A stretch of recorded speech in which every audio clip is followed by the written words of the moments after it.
Okay, so let's get started. This is going to be my recording for Lecture 5, and I decided to do something a little bit different. I had created a recording in class, but I thought what might be more useful for the playlist, particularly for those of you that are still working on the assignment, is to go through some of the common Q&A that we had during our help sessions. You know, we have 2 lectures with a great number of students apiece. So we had a lot of questions, but a lot of the questions were very common. And in case you didn't get a chance to ask your question and whatnot and are still working on it, I thought it might be a good idea to just sort of go through a lot of the common pieces of advice. Just a couple of quick housekeeping items. I'll go ahead and mention a lot of this stuff again. The attendance grades are up to date as of the beginning of Lecture 5. I'll process the attendance grades for today's lecture probably tomorrow. The 2 assignments have been graded, and this assignment is going to be due Monday at 5 p.m., and you have multiple opportunities to submit. Now, I'm going to also, at the very end, talk a little bit about making sure everybody understands how to submit, because that was one common question, so I'll cover that at the end. One last thing. If you still have any questions, know that we're going to have our Friday help session in room 3235 from 11 a.m. to 1 p.m. Okay, so here's the assignment that we're going to be that you're going to be creating. Or I'll zoom out a little bit so you can kind of see the whole thing. So what I'm going to do is go through some of the general pieces of advice and general answers to some of the questions that came up in class. For across both sections. I should mention, I mentioned this was discovered during the 11 a.m. section, and I mentioned it during the 12 p.m. section, but I did have 1 typo and 1 omitted dimension, and I'm going to send an updated assignment to the whole class for the error on the dimension. It was this value right here on the ellipse. I accidentally had 8 instead of 8.5, but mainly the ellipse is supposed to hug the inside boundary of this rectangle. So I think most people sort of reason that through, but my apologies on that. And then for the bracket, I had forgotten this 1.25 inch dimension right here, and so I've included this, and I'm going to send this out to the entire class here in a little bit. Okay, now, what I'm going to do is go through some pieces of advice, and the first piece of advice I'm going to mention, I mentioned this in class before, but I think it's probably very crystal clear now, and that is have a mouse. Have a mouse with a wheel. For those of you that didn't have a mouse with a wheel today, I think you probably caught on to what I was saying, because it just takes a long time to craft these drawings with a trackpad, and so having a mouse with a wheel will save you a lot of time. Now, one of the values of a wheel is that if you click and hold, you can pan, and if you double click, you can zoom in. Okay. Now, if you don't have a mouse yet, or you're still ordering it on Amazon, I'll mention a couple of commands. So if you type the letter Z and press enter, that is the zoom command.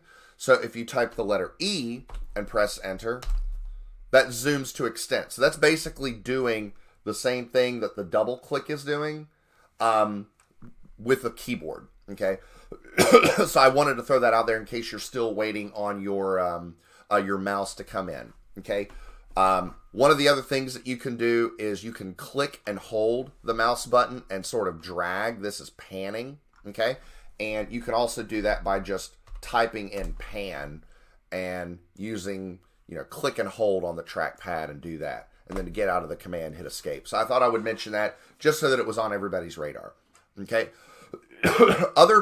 One really, really big piece of advice I would impart upon you is know when to turn on and off the object snap and the grid snap. Okay.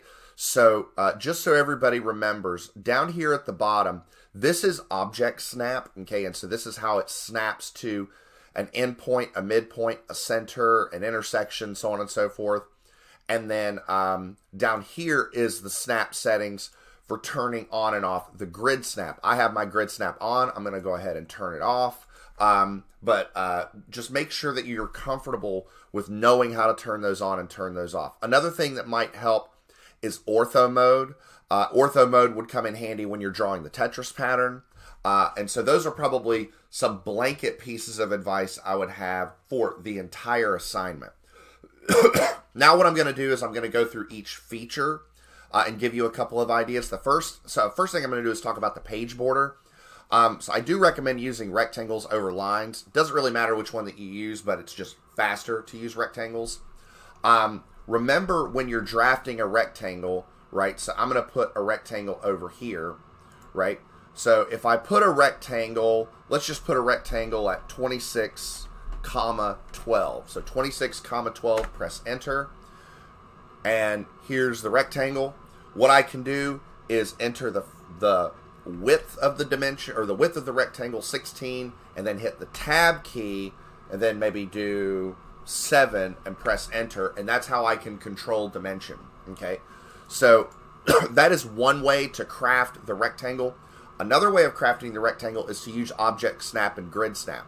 So because the rectangle has defined coordinates, and those coordinates are at 1/4 of an inch increments, I'm going to recommend turning grids or object snap off. So this is the feature that snaps to given objects in the drawing, but I'm going to turn grid snap on. So we go down here at the bottom, go to snap settings, turn the snap on. Okay, and the reason for that is now if I draw a rectangle, okay, look at the bottom, look at the coordinates there on the bottom, and you can see that it's going to even 1/4 of an inch increments. So I can actually control the dimension of the rectangle fairly exactly by turning object snap and grid snap on and off. Okay, so something to keep in mind. Okay, for feature one was the Starburst line pattern. I had a lot of questions about, like, how do you do this or how do you do that? And I just want to go back to this slide here in the lectures. So remember, absolute coordinates are when you actually know you're going from point A to point B and you know the coordinates of both. So in the case of the line on the left, if I start at coordinate 4, 4, and I'm going to coordinate 2, 3, that would be an absolute coordinate. So remember, what you would do is you would draw a line. So we'll type out line, and then we'll say we're going to go from 24, 14, and let's say I know I'm going to go to 30, 17. So here in the screen, keep the cursor in the screen, hashtag 30, 17. Boom. Okay. You have to use the hashtag because you're wanting to specify to AutoCAD that the coordinates are absolute, that you know the coordinates. In the case of some of these where all you know is a relative distance, I noticed some of you were trying to do the math in your head. You don't need to do that. So all you have to do is use the @ symbol to say I am going over 1 in the X, comma 4.5 in the Y. Okay, so you can use the @ symbol there. And these are all polar. Okay, so at a value less than an angle, at a radius less than an angle. Okay. Okay, for the geometric pattern, I would say that the object snap and grid snap settings are really going to make your life a lot easier. So if we look at the details regarding, let me pull this back up. So if we look at the details regarding the geometric pattern, the coordinates are 1, 10, and each of the grid squares are 1/2 by 1/2. So just in general, anytime on really any of these exercises that you see that something fits within even increments of the coordinate system, grid snap is probably a fast way of doing it. Okay, so for example, what I can do, let me zoom in maybe like right here a little bit, and what I'm going to do is I've got the object snap, I've got that turned off. I'm going to go ahead and turn on grid snap. And so now, if you notice, let me zoom in a little bit. You can see that my cursor is only allowing me to go to certain, even 1/2 inch increments. So I can very easily, create that, and it's exactly accurate. Okay. So using object snap and grid snap can make that a lot easier. The other thing about turning object snap off is, so I noticed some of you were, for example, maybe trying to draw a piece like this, and maybe you were getting frustrated because if you have object snap on, it keeps wanting to like go here and attract to that, and you don't want it to go there. You just want to put it there. Turning object snap off can reduce your frustration. Okay, so that would be my best piece of advice there. Let's see. Let me pull the assignment back. Let me minimize this. Okay. For the circle, I might actually give you some of the opposite advice, the circle pattern, and I might turn grid snap off, but object snap on. And so let me show you why, okay? Let's turn, so first off, let's turn the grid snap off, and let's turn the object snap on. Let's turn that on, okay? So, for example, one of the circles is a 3-point circle, and 3 points are centers of prior circles. So, for example, let's draw a circle, draw a circle, draw a circle. Let's just draw 3 circles. And let's say now what I want to do is I want to draw a 4th circle where I'm defining it by 3 points, and those 3 points are the centers of what I've just drawn. Okay, that's kind of hard to do with grid snap if these circles don't fit on nice even increments, but it's wonderful to do with object snap. So what I'm going to do is I'm going to draw a circle. So I'm going to type circle, and if you look at the command bar, I'm going to use 3P for 3 points, and then now if I hover my cursor over that, 1, 2, 3. And now it's perfect, okay? And that would also be another, like, strong piece of advice. I noticed a few people in the class sort of, like, approximating. Nothing on this assignment in any way, shape, or form should need to be approximated. You should be able to draw these features exactly. The assignment is formatted that way. So if you find yourself, like, close, like for example, if you're trying to draw a circle that's tangent to this line and like, well, I'll kind of, eyeball it and get it close. No, you're at that point, you're probably doing it incorrectly, because you should be able to get exactly on there. So for example, if I wanted this circle like perfectly tangent, okay, there is a way to do it. Okay. So like if I eyeball it, let's say I do my best and I eyeball it right there. Okay. That's not tangent. Okay.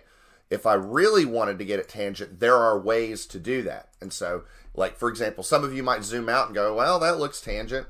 No, it's not, okay? For example, I'll show you. This is, that's tangent, okay? That's perfectly tangent, okay? So like I said, if you're, and the way that you can tell is, look, watch what happens when I keep zooming in. You can see this one circle is off, but this next one, that's dead on. Okay, so there, like I said, if you're guesstimating, you're doing something wrong. Okay, let's see, feature 4. Okay, this was one common question I got about the octagon.